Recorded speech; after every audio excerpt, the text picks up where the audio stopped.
What's up, everyone? Welcome back to Savage Rounds with Xavier. This is episode 18. Today, I've got the predictions and bets video for UFC Jacksonville, Josh Emmett versus Ilia Topuria. This is kind of a sneaky fight night card, sneaky good fight night card. There's a lot of cards that could have, or a lot of fights that could have a lot of violence, like submission, knockout finishes. I like this card. Let's get into it. First one of the night. Some fights got moved around because of people pulling out and last minute guys getting scheduled. But we kicked the night off with Cody Brundage versus Cedriquez Dumas. Brundage is 8-4, 6 feet tall, 72-inch reach, 28 years old, 2-3 in his last 5. And his last fight was a round 2 submission loss versus Rodolfo Vieira.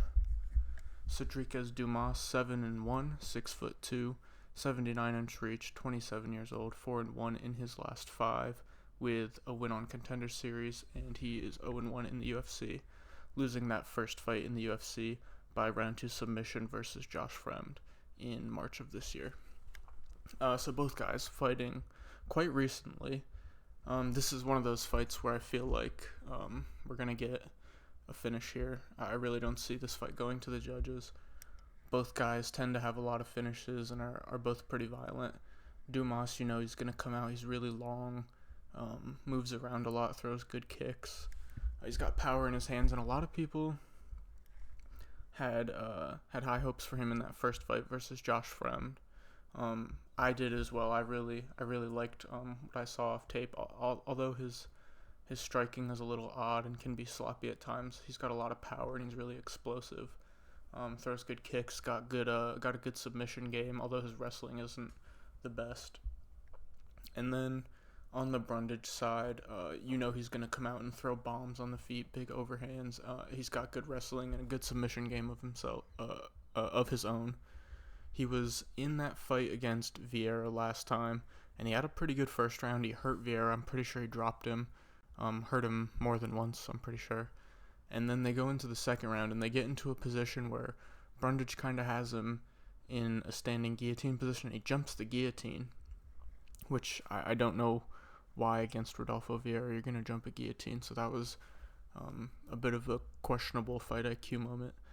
But I do like Brundage in this fight. I think he can throw the big overhands. Dumas is hittable, as is Brundage.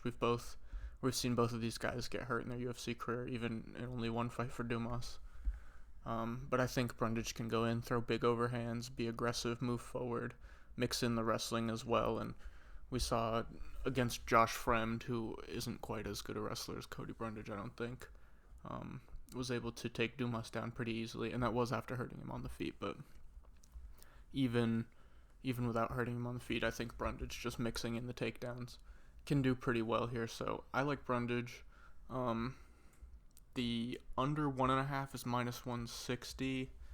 So just betting wise, I do think it's gonna end pretty quickly. I do think there's a big possibility it ends in the first round, because Dumas can obviously sleep Brundage, and I do feel like both of these guys have pretty high first round finish rates from their finishes. So I feel like that's live. Like I said, Dumas could sleep him. And then Brundage, I think he can do really good work on top on the ground if he can get the fight there. Or he could definitely also crack Dumas with a big overhand. Either way, I think if he hurts Dumas on the feet and takes him down, or just takes him down and goes to work from there, I like Brundage to get this one done. That under 1.5 is -160. Brundage inside the distance, -115. It's kind of tough because I could see ground and pound or sub. The sub is +160. The KO is +500, so it's a pretty big line there. I do like that under 1.5. I think this will be a finish for sure. If your book has under 2.5, it'll probably be like -250-ish, I'd say. That's not a bad parlay piece. But yeah, pick-wise, I'm going Cody Brundage. Next up, we've got Tatsuro Taira versus Clayton Rodriguez. A big battle of the prospects here. I'm really excited for this fight. I like this one a lot. I'm a big fan of Tatsuro Taira. I posted on Twitter. He's in like my little top 15 right now, I'd say, for favorite fighters to watch. and I believe he's only 3-0 in the UFC. Let's see, I have it here. Yeah, 3 fights in the UFC, 2 finishes in his last 2 fights, both submissions. Tyra, 13-0, 5'7", 70-inch reach, 23 years old, 5-0 with a Contender Series win, and that says 2-0, but I forgot to fix that. He's 3-0 in the UFC. His last fight, a round 1 submission win versus Jesus Aguilar. On the Clayton Rodriguez side, he is 8-2, 5'5", 67-inch reach, 27 years old, 4-1 in his last 5 with a win on Contender Series, and he is 1-1 in the UFC. Like I said, big battle of the prospects here. Both of these guys showing a lot of promise. Clayton Rodriguez getting a good first round finish against Shannon Ross his last time out, and that was really quick. It was in under a minute, I'm pretty sure. So both of these guys have looked pretty good in the UFC. Rodriguez also had that split decision loss to Vergara where it was really close. A lot of people thought Clayton won. I was one of those people in the moment. I think for this fight, Tyra isn't the worst on the feet. It's definitely, I don't want to say like he has simple striking, but it's not overly advanced. He's got decent technique, but he's not throwing like crazy combinations. He throws some good kicks. He did hurt, I think it was Carlos Candelario. Let me check the name. Yeah, in his first fight, he hurt Carlos Candelario. I'm pretty sure it was in the second round on the feet with a good shot. So he has pretty good timing, and he's pretty fast on the feet. But Clayton Rodriguez, his striking's really good. Throws great kicks, has great combinations, a lot of power. He's really fast. So that's definitely going to be his realm in this fight on the feet. I think Tyra can do okay if he can kind of stay at distance and poke with kicks and jabs from distance, but I don't think he should play on the feet for very long. His big strength is the ground. Everyone knows that. And I do think his wrestling and submission game, jiu-jitsu, just grappling in general, is strong enough where this fight will take place on the ground at points if he wants it to. I do think Clayton Rodriguez can be dangerous himself on the ground. He's got a few submissions. I don't know what degree belt he is in jiu-jitsu. I'm not quite sure off the top of my head. I'd have to look that up. But he can be dangerous on the ground. So I think he could if he can do good work on the feet and defend a few takedowns, he could do pretty well in this fight. But I'm going with Tatsuro Taira. I really like him to get the grappling working, use his wrestling, get this fight to the ground. I do think he'll find a finish at some point. I just think he's so talented. If he can get Clayton's back, Clayton will have a lot of trouble getting out of that one. So yeah, I'm going Tyra for my pick. And then bet-wise, let's see. I have minus 300 there. But let's see what Tyra's sitting at live. He's at minus 265 right now, so there a decent bit of money has come in on Clayton Rodriguez. I'm still, like I said, this is battle of the prospects, so I'm still not ready to pay minus 265 for Tyra against another talented kid. I want to see both of their careers play out a little bit before I'm paying that kind of money for one of them against another really good fighter. But Tyra sub plus 135. If you think Clayton can live or survive through the rounds, and you're still on the Tyra side, Tyra decision at plus 225 isn't too bad. I think that's definitely a possibility where Clayton's able to survive, but Tyra has a lot of time on the ground. Either way, like I said, pick-wise, I'm going Tyra. Next fight up, Jamal Emmers, Jack Jenkins. I think this could be a fun fight. I won't say fight of the night because there are some real bangers coming up later, but I do like this fight. Jamal Emmers, Jack Jenkins. Emmers 19-6, 5'10". 5'10", 74-inch reach, 33 years old, 3-2 in the UFC, or 3-2 in his last 5, 2-2 in the UFC.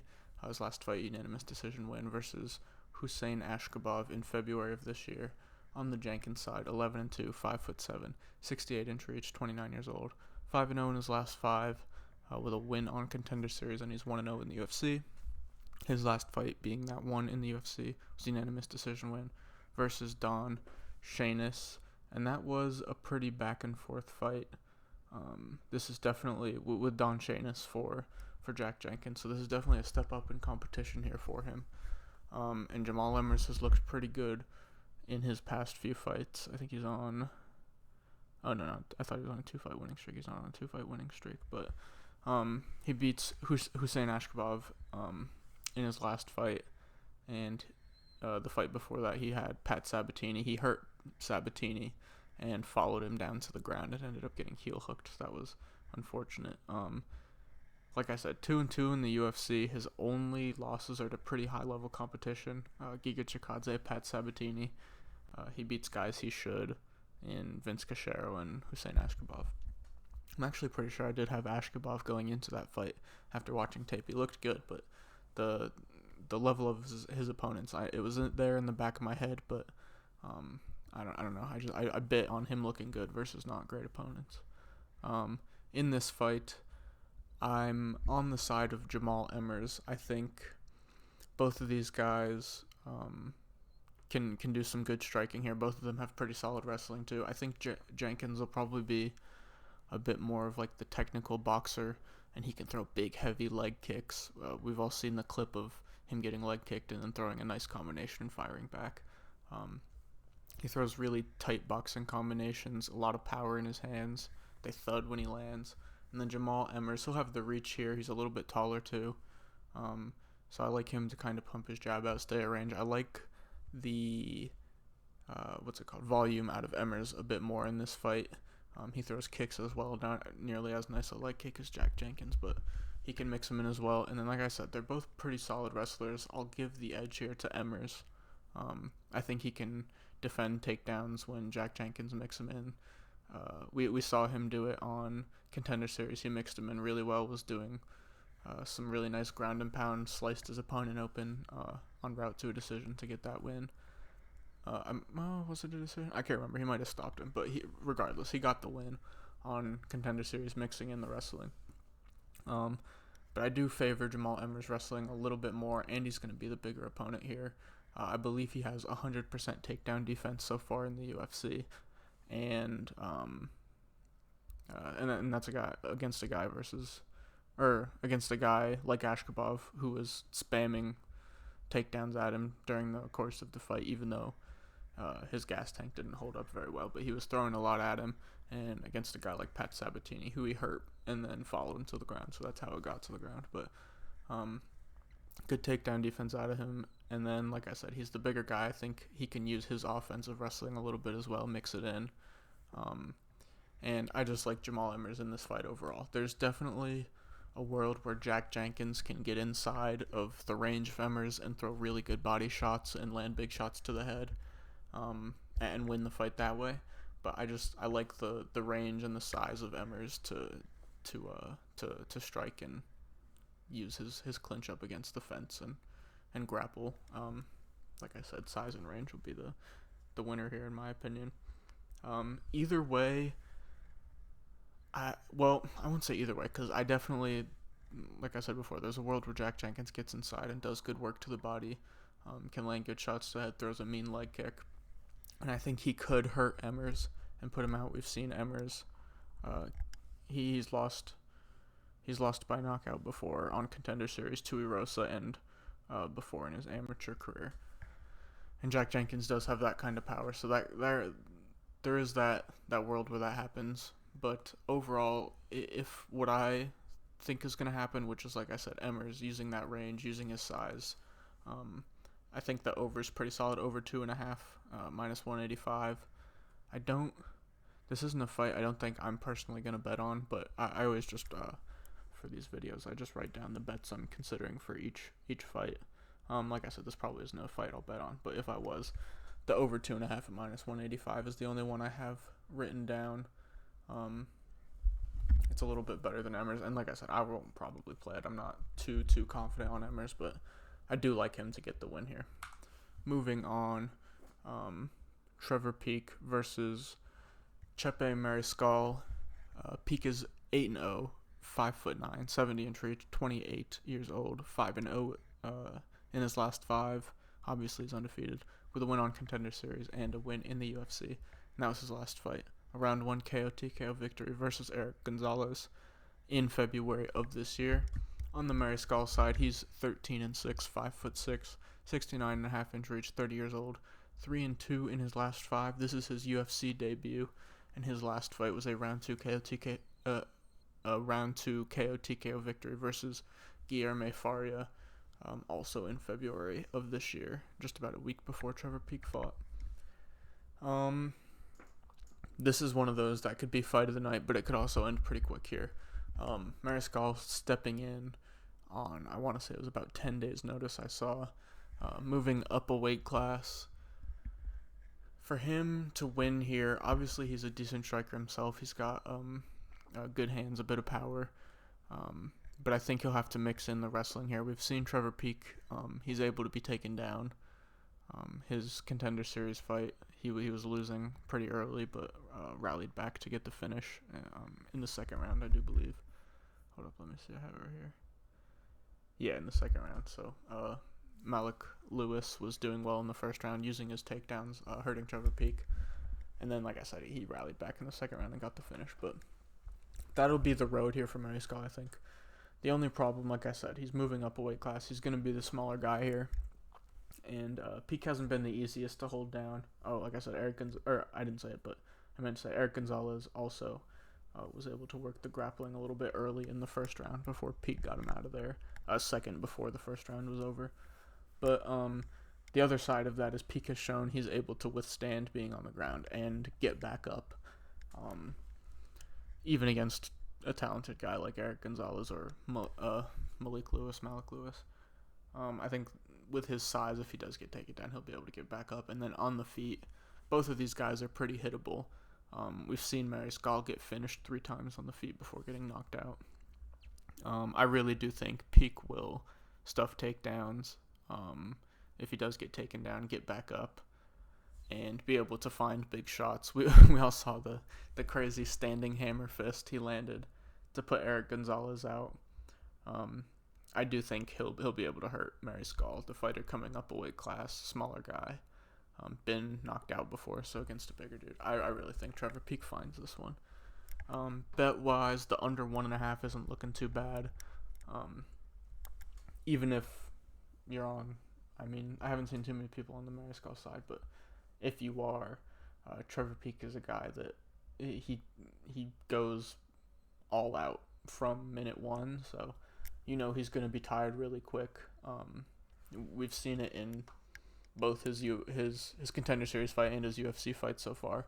He looks dead by the time he gets the finish, gas tank wise, so that could be an avenue there. But that under 1.5 is looking pretty good, either way, to be honest. And then I'm on the Peek side. I like Peek KO TKO plus 115, not too bad. I have the Mariscal KO line written down. It's plus 275, but I do think Trevor Peek gets the win here. I just think his size and there could be kind of like debut nervousness for Mariscal. I don't know. You never know. I like Trevor Peek in this one. I think he finds the knockout. I'm going with him.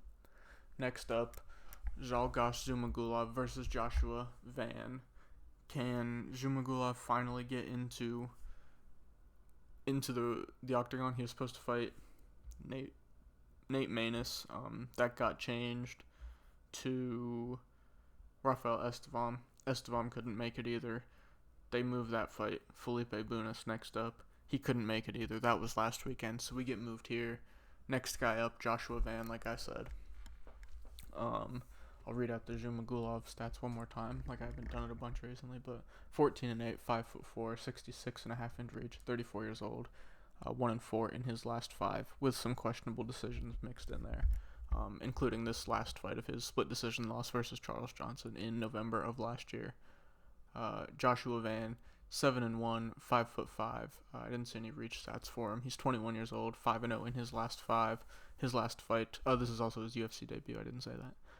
His last fight, round 2 submission win versus Cleveland McLean in December of last year. I like Zhumagulov in this one. I think he can move forward, push the pace. I think with Joshua Van coming in on short notice, Zhumagulov, like I said, can push that pace. go hard with the striking, get in close, or use the striking to get in close, grind up against the fence, use the takedowns. Joshua Van can be dangerous on the ground. He's a good grappler himself. He can put Zhumagulov in tricky situations if he finds those openings. But I think the veteran Zhumagulov will be able to do enough work to get his game plan implemented, where he's the one moving forward. He's the one with his back to the middle of the octagon when they're grappling on the cage. He's got Joshua Van pushed up against the cage. He's the one on top in the grappling. So I do like Zhumagulov in this one. No bets for me on this one. It is, like I said, tricky. We haven't seen Joshua Van versus a guy like Zhumagulov yet, or just this level of competition that he's fought, or even like the pace he's going to push. So, yeah, a lot of the unknowns here. I'm staying away betting-wise, but I do have Zhumagulov for the pick. Next fight up, Tabitha Ricci, Jillian Robertson. Ricci is 8-1, 5'1", 61-inch reach, 28 years old, 4-1 in her last 5, 3-1 in the UFC. Her last fight was a round 2 submission win versus Jessica Penne in March of this year, her first finish in the UFC. I believe it was an armbar. On the Robertson side, she is 12-7, 5'5", 63-inch reach, 27 years old, 3-2 in her last 5, and her last fight was a round 2 submission win versus Piera Rodriguez in April of this year. So they've both fought this year, both pretty recently. And I do believe, hold up, let me check. Is this? Yeah, this is her first fight, or her second fight, down at strawweight. So she was at flyweight against Agapova. She got that finish there, the rear naked in the second round. She moves down, or this is Robertson I'm talking about. She moves down to strawweight, fights Piera Rodriguez, also is able to find the finish in the second round in that fight. Now onto her first ranked opponent in this weight class, Tabitha Ricci.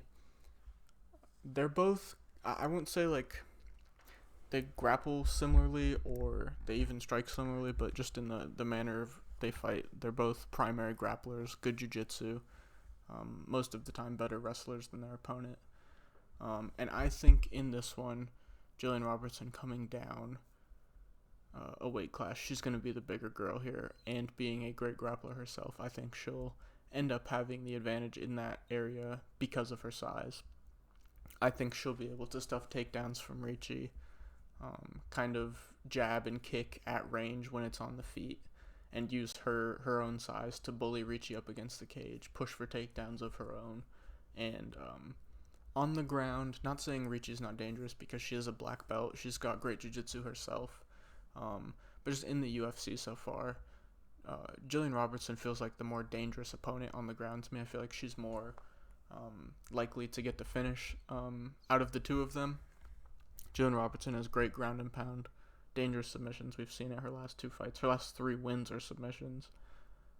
And like I said, she's got pretty solid ground and pound as well. Ricci got her first submission win, her first finish in the UFC in her last fight. Not, like I said, not that her grappling itself isn't dangerous, but I do feel like Robertson is the more likely for a submission here, with the size involved as well.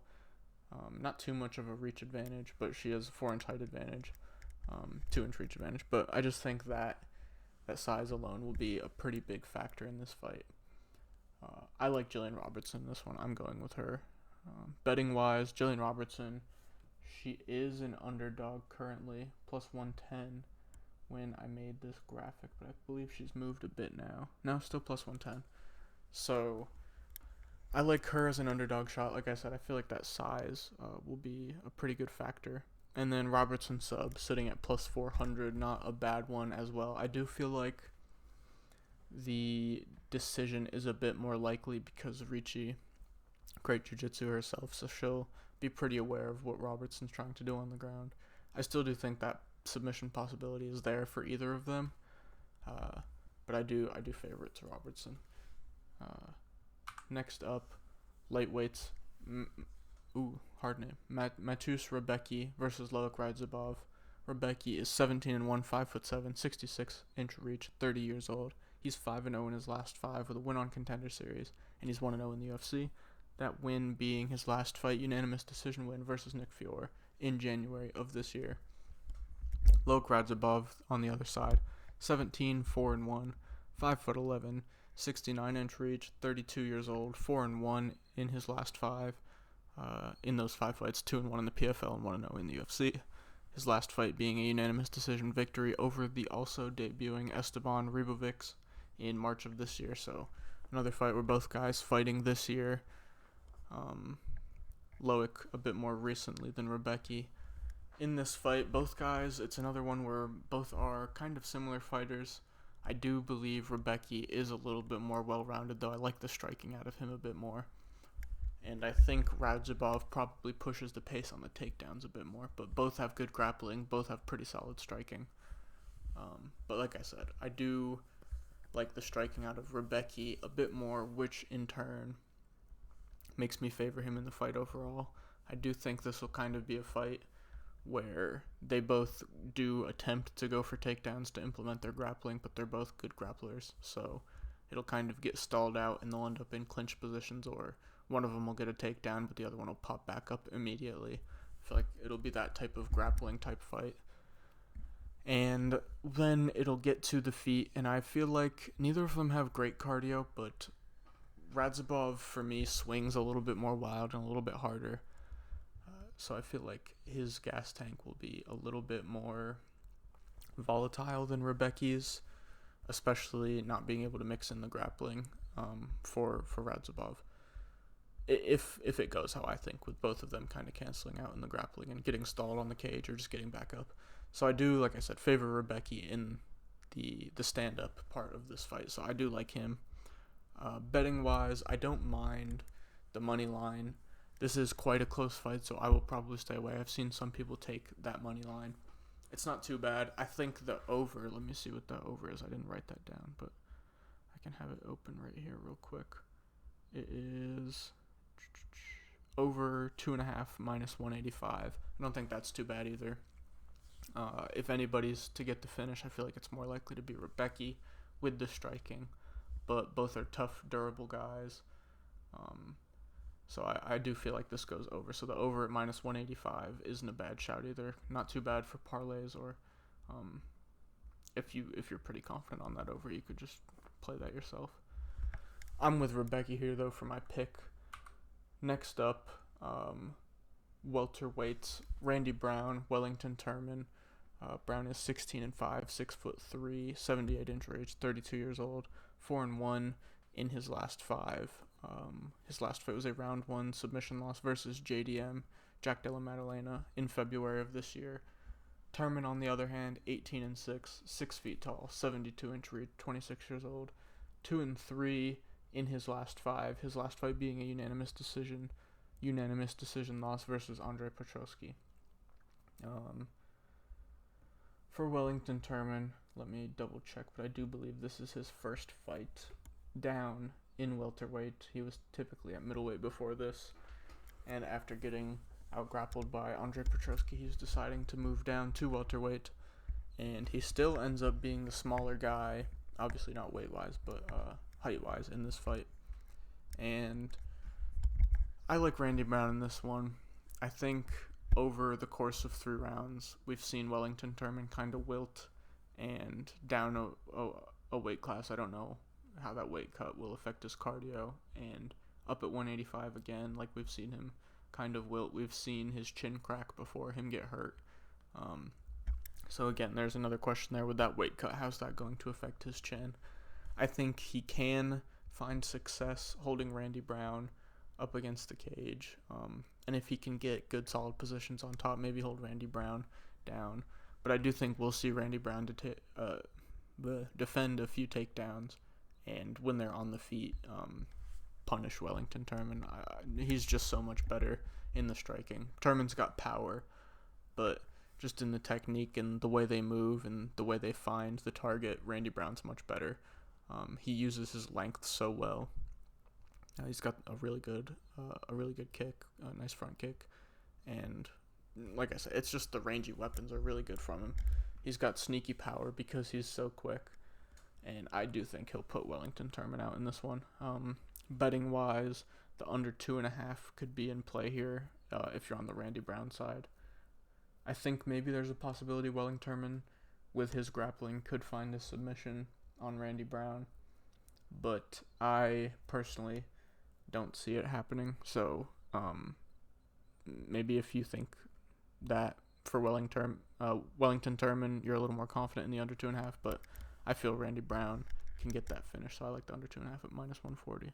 And then, like I said, I think Brown gets the KO TKO finish. That line is sitting at +190, so that's not a bad little shout either.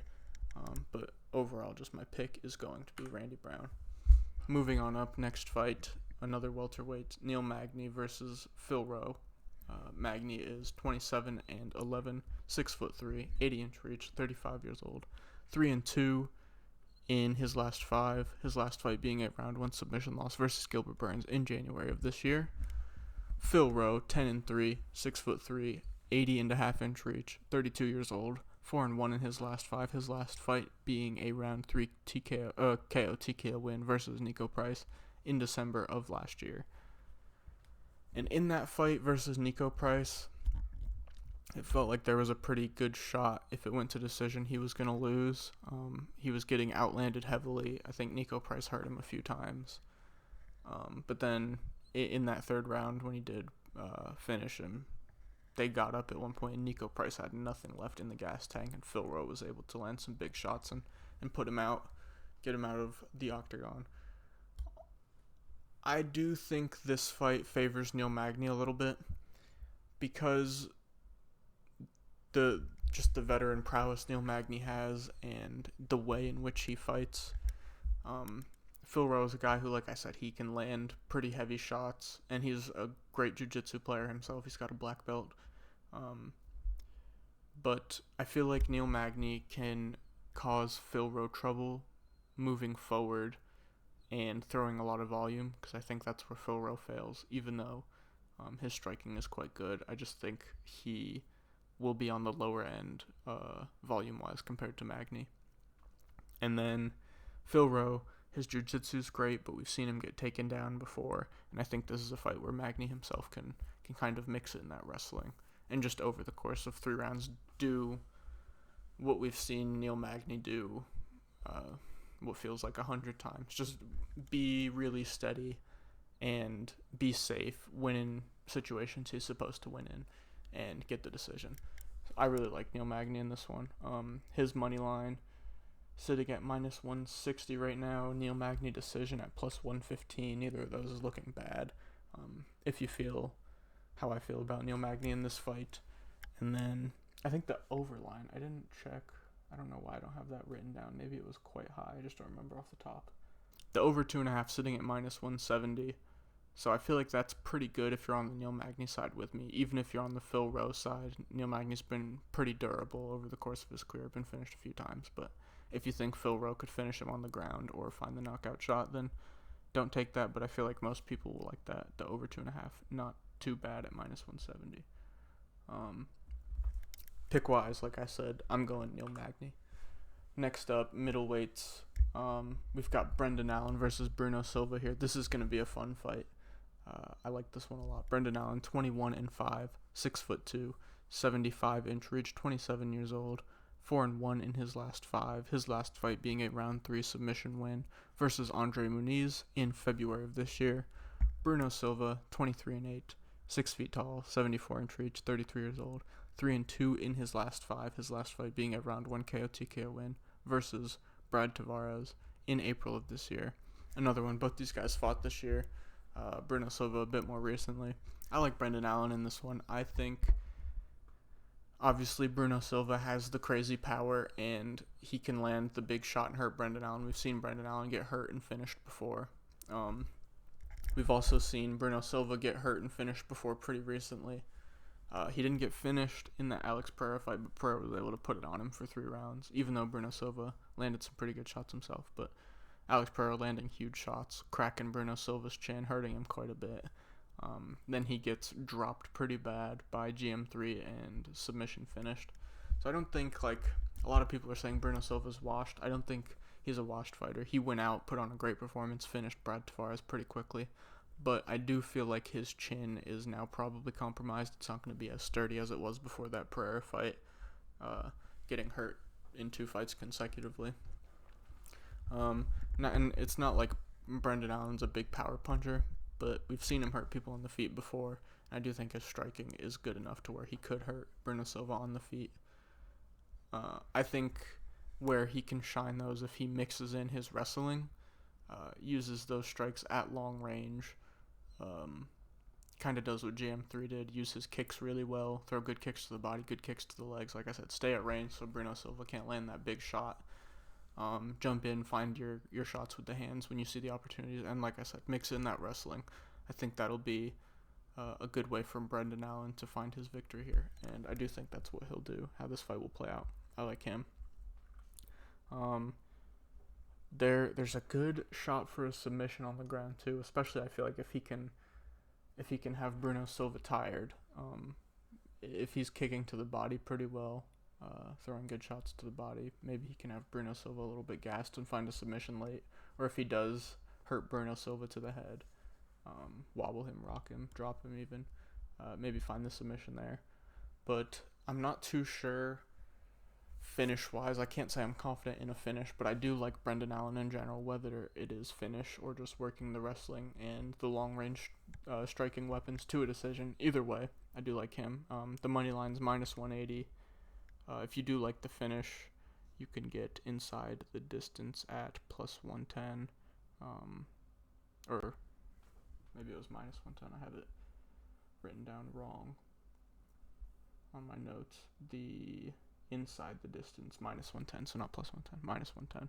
And then Brendan Allen sub plus 150. So the books tend to favor a finish here, either way, which, I mean, in this kind of fight, it feels like there's a pretty good shot of that. But there is also a world where Brendan Allen could win a decision here. Either way, just pick wise, I'm going Brendan Allen. Next up on the main card, we've got David Onama, Gabriel Santos. This is a contender for fight of the night before we've even seen the fights. Onama 10-2, 5'11", 74-inch reach, 29 years old, 3-2 in his last 5, 2-2 in the UFC, and his last fight was a majority decision loss versus Nate Landwehr in August of last year. So it's been quite some time since he's fought. Gabriel Santos 10-1, 5'9", 70-inch reach, 26 years old, 4-1 in his last 5, 0-1 in the UFC. That was his last fight, split decision loss versus Lerone Murphy in March of this year, which a lot of people, including myself, thought he won. It was a close fight regardless, but I did think he had done enough to win that fight. In this one, however, I think Gabriel Santos, he is the decently sized favorite, which I think the line is a bit heavy towards him. I thought it would be a bit closer, maybe like the 150-ish range for Santos.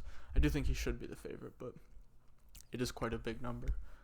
Overall, though, I do like him to get the win. Onama, he's got really good long-range weapons, and he's got crazy power in his hands. He's a really fast striker, throws pretty solid kicks. But we've seen his weakness so far in the UFC be the takedown defense. Let me pull up, hold on.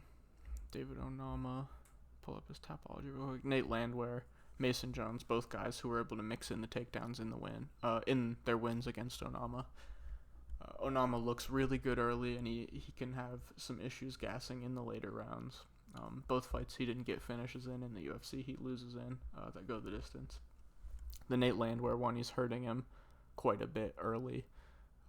Dropped him and then was even hurting him in the third round, but he just didn't have enough cardio to get him out of there, so Landwehr was able to 10-8 him in the second and then edge out the third in a close third round, but the gas tank didn't hold up for Onama.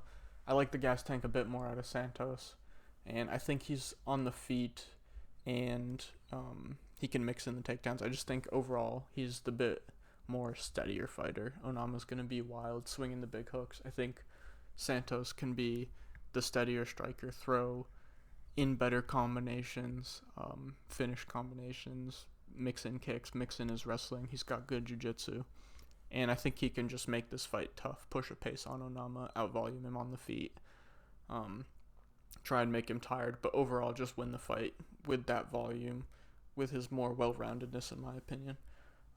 Obviously, I've said it in a few other fights tonight when I'm favorite for one guy, like in this one, Santos, but there is a world where Onama one shot puts Santos out when Santos is jumping in to throw a combination because of how dangerous Onama is, especially early in round one, just with the power in his hands. But I do favor Onama here, Santos here. Bet-wise, the over 1.5 at minus 185 feels like if the fight goes how I think it should, with Gabriel Santos winning, I think the over 1.5 should be a solid bet. And maybe Santos can hurt him early and put him out early. We haven't seen that from Santos yet in the UFC. He did fight a good guy in Laurent Murphy, though, in his first fight, so that is always a tough ask. But the only way I personally see that happening, well, not only way, but the main way I see that happening is a big shot from Onama, putting him out early. So I do feel like that over 1.5 is safe. And to kind of combat that, you can play that Onama KO line at plus 400, which I thought would be a little bit lower. He's around the plus 200 range. I thought it would be like plus 275, plus 300 type range, but plus 400, just because it feels like that's his only shot to win. Or not, I don't even want to say that, not only shot, because he's got decent submissions, but his biggest shot for sure. And so you're getting a decent number, plus 400. I'm not sure what I'll be taking bet-wise, if I will be sprinkling on that KO for Onama. I'm not sure, probably not. But I do like, as a pick, Santos to win. Next up, Austin Lane, Justin Tafa. Austin Lane, 12-3, 6'6", 80-inch reach, 35 years old, 5-0 in his last 5, with a win on Contender Series. And that's just in the last 5. He did have another fight on Contender Series that he lost. He got knocked out by Greg Hardy, but this is just that past 5. And then his last fight was a round 1 KO TKO win versus Richard Jacoby in November of last year, and that was that Contender Series fight. Justin Tafa, 6-3, 6 feet tall, 74-inch reach, 29 years old, 3-2 in his last 5. His last fight being a round 1 KO TKO win versus Parker Porter in February of this year. This fight, I do like Justin Tafa. I think he'll find the early knockout. Lane is a big, physical, athletic guy, but he leaves his chin up there to be hit. He's been knocked out 3 times before. He rushes in and throws flurries. And like I said, he leaves his chin out there. So when he's doing that, Justin Tafa, a great counter striker, huge power in his hands. He was a kickboxer. I feel like he finds the knockout here in the first round when Austin Lane's jumping in to try and throw one of those blitzes. We've seen Tafa do it before. The crazy power, the kickboxing background. I just like the counter striking out of him a lot. I think he puts Austin Lane out early. Prediction-wise, I don't really have too much more to say on that. The under 1.5, minus 210. I do think I have a hard time seeing Lane finding the knockout just because of how much better of a striker Tafa is, I'll say. But Austin Lane, if he's going to win, it's also going to be by knockout. So that under 1.5, minus 210.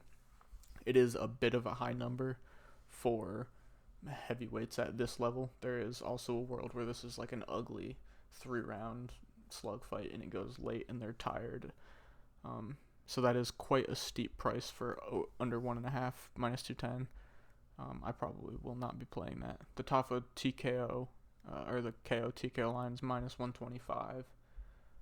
Even though I really do think Tafa finds the KO, that just still feels like a bit of a price to pay for a KO prop, so I'll probably stay away.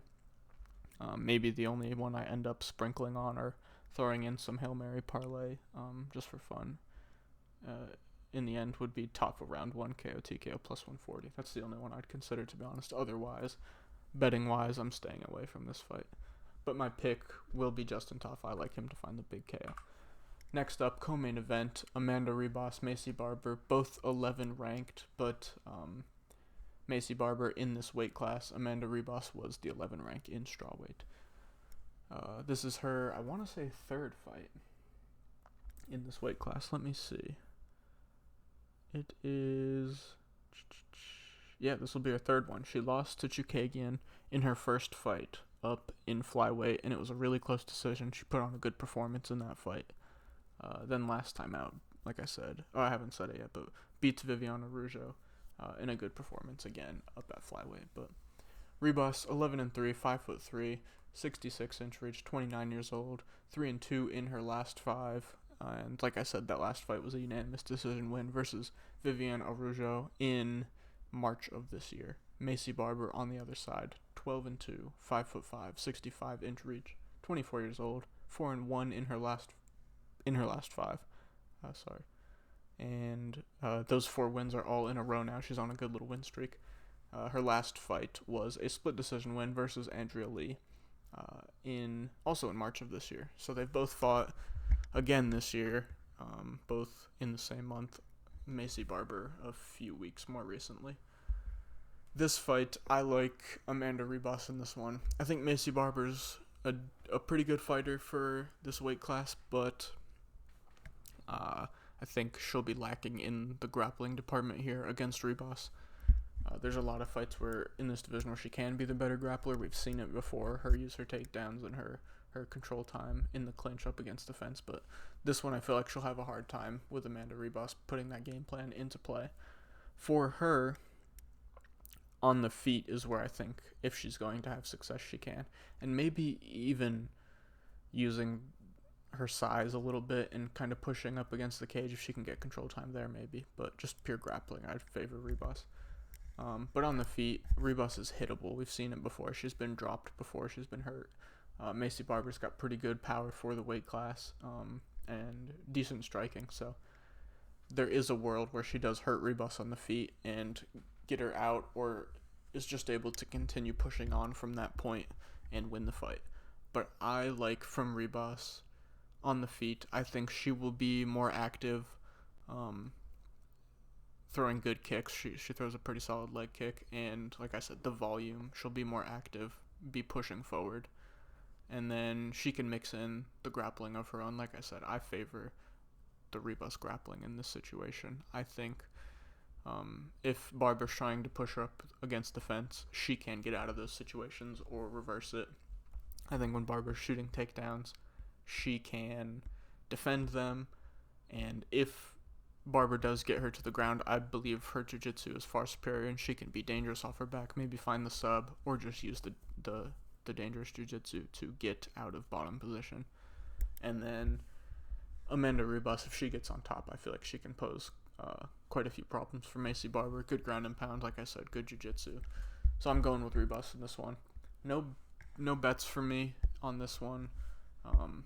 Like I said, there is a world where Barber can hurt her on the feet, and I'm not overly confident in Ribas, but from what I saw, that's the read I like. I'll probably stay away betting wise. The over is 2.5 rounds, minus 220. I do think it goes the over, but I probably won't be playing that over in a parlay, or especially not straight. But yeah, pick wise, I like Amanda Ribas in this one. Let's get on to the main event. Josh Emmett, Ilia Topuria. This is a really good fight, really fun one. Josh Emmett turning around pretty quick from his loss to Yair in February, but I'll talk about that in a second. Josh Emmett, 18-3, 5'6", 70-inch reach, 38 years old, 4-1 in his last 5. His last fight, like I said, that round 2 submission loss versus Yair Rodriguez in February. Ilia Topuria on the other side, 13-0 undefeated, 5'7", 69-inch reach, 26 years old. Obviously, as he's undefeated, he's 5-0 in his last 5. His last fight was a round 2 submission win versus Bryce Mitchell in December of last year. That was a very dominant performance. I was lucky enough to be there live to see that one. Me and a couple friends had pretty good money on Topuria, and he put on a show. It was really fun, really good performance, awesome to watch back too. This is an interesting fight because I do favor Topuria from here.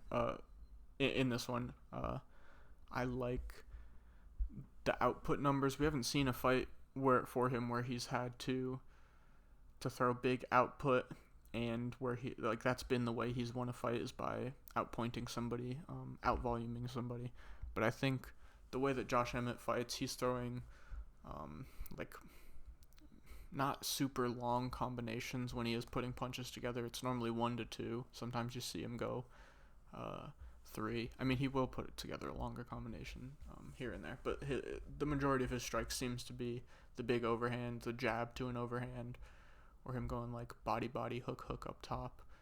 It's like big, powerful combinations. Ilia Topuria, I think, can mix in the boxing a little bit better, throw good kicks. Not too many kicks, obviously, as the boxing is his main weapon up top, but he can mix in the leg kicks as well. I feel like the grappling here, both guys are solid wrestlers. I like the jiu-jitsu out of Topuria a bit, but I feel like this will be a majority striking fight. And what worries me about picking Topuria, because I do think, man, I guess it's the same if you're picking Josh Emmett. You're worried about a big punch that can put him out on the feet. I think both of these guys can knock each other out. We've seen Topuria get hurt. He's left openings to get hurt. Jai Herbert almost knocked him out. He's been hurt in other situations. And Josh Emmett, he's getting older. And at 38 years old, the injuries he's taken, he's been in some wars, he's had a long career. You worry about the durability at this age. And like I said, not just the chin being an issue, just being healthy as a whole coming into the fight with injuries. So I do tend to favor the younger fighter, and that aspect does play a part in it, the durability issue. But like I said, I think it's going to be one of these guys to find a big shot at some point, and I favor Topuria. I think he'll be faster on the feet.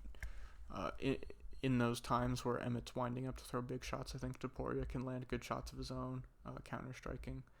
And obviously Emmett's gonna do his counter-striking part too, sitting back looking for the big counter hooks when Topuria's coming in himself. But I do like the striking out of Topuria a bit more. Like I said, the speed. I like how he strings together combinations a little bit better than Josh Emmett. They just seem to be a little bit more creative, a little bit different. And like I said, we haven't seen him out-volume somebody to crazy effect because he's finished a lot of his opponents or won by wrestling. But I just feel like he'll be able to outwork Josh Emmett a bit in the in-betweens of the fight. But yeah, I'm going Ilia Topuria for my pick. Betting-wise, I'll probably be staying away. I don't think Ilia should be, he's sitting at minus 310 right now. That is a huge number to pay for somebody against Josh Emmett, who's fought the best of the best in this weight class and has been doing it forever and has the one-punch knockout power. So it's a little bit scary betting-wise. I think if you have like FanDuel or DraftKings, and you can have those alternate rounds lines, and you can find like an under 2.5, maybe under 3.5 for a good price. That's not bad because I do have a tough time seeing this going deep into 4 or especially into 5. I think there will be a finish. So maybe if you can find one of those, but personally I will be staying away. And yeah, so that'll be that for predictions. Now let's get into the Savage Rounds parlay real quick. I also forgot to say, I might have said it in the recap video for the last fight card last weekend, but another win on the Savage Rounds parlay. Hold up, let me pull it up in my notes because I didn't write it in my notes. Oh man, okay, I don't have it on hand. But I wish I could remember what it was off the top of my head. One of the legs ends up falling out again. I believe it was the Ronnie Lawrence leg. So Ronnie Lawrence misses, and oh man, I really should remember this. I wish I could remember who was the other leg, but regardless, so one leg falls out, the other one hits. The Savage Rounds parlay hits again. We've had a couple legs fall out over the past like 4 or 5 weeks. I think it's happened twice. But overall, on a pretty good run, I want to say it's like 4 or 5 in a row. Positive on the year, record-wise and winning units-wise. And this is my first year doing like a show with a parlay for the show. But for this one, today, there are 2 I was feeling pretty good about going into this. And then after watching tape, I still felt pretty good. Neil Magny minus 160. Like I said, I feel like he can outwork Phil Rowe on the feet, push the pace, push the volume, clinch up against the fence, find takedowns. And even though Phil is a dangerous jiu-jitsu player, I feel like the wrestling from Magny can outweigh that if he's on top. So volume and wrestling for Magny, minus 160. Other piece of the Savage Rounds parlay, Brendan Allen, minus 180. Like I said, distance on the feet, using his kicks to the legs, kicks to the bodies, stay at range, jump in, find good shots with the hands when you can. And then another spot where you should mix in the wrestling. And again, another spot where volume and wrestling are what I think is going to be the key to success for both these guys.